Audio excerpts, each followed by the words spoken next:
अरे कद्दू कटेगा तो सब में बटेगा, कद्दू कटेगा तो सब में बटेगा। भैया उत्तराखंड अधीनस्थ सेवा चयन आयोग की परीक्षा में बहुत बड़ा कद्दू कटा है और ये कद्दू एक नहीं, दो नहीं, बल्कि सैकड़ों लोगों में बटा है। ये कद्दू इतना बड़ा था कि अधीनस्थ सेवा चयन आयोग के गठन के बाद से काटा जा रहा था और वीडियो भर्ती तक बांटा गया। अब सबसे बड़ा सवाल यही है कि कद्दू कितनों में बटा है, वो हम आपको आगे बताएंगे, लेकिन उससे पहले आपका ये जानना बहुत ही ज़रूरी है कि ये कद्दू आगे होने वाली उत्तराखंड की परीक्षाओं में भी कटने वाला था, लेकिन इसको रोका एक टॉयलेट पेपर ने। जी हाँ, और ये टॉयलेट पेपर बेरोजगार संघ के अध्यक्ष बॉबी पवार के हाथ लगा था। जब बॉबी पवार के हाथ ये टॉयलेट पेपर लगा तो उसमें प्रश्नों के उत्तर लिखे हुए थे।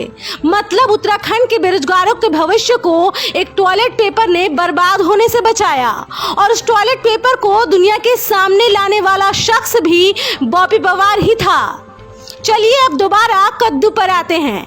अब तक एसटीएफ 22 लोगों को गिरफ्तार कर चुकी है, मतलब कद्दू काटने वाले 22 लोगों की गिरफ्तारी हो चुकी है।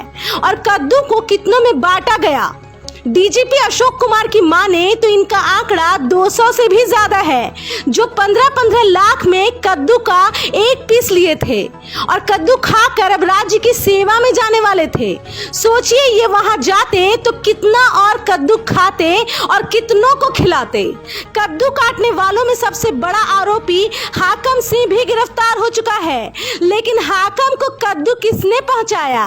मतलब हाकम से भी बड़ा एक सफेद पोश जरूर है जिसने कद्दू काटने की साजिश रची थी। अब उसी की तलाश में उत्तराखंड के बेरोजगार हैं, लेकिन सोचने वाली बात यह है कि एसटीएफ अब तक उस सबसे बड़े कद्दू पहुंचाने वाले तक नहीं पहुंच पाई है। अब बेरोजगार मांग कर रहा है कि अगर कद्दू कटा है तो सफेद पोशों में भी बटा होगा, यानी कि आयोग के पूर्व सचिव और अध्यक्ष में भी बटा होगा, तो उनकी जांच क्यों नहीं हो रही है?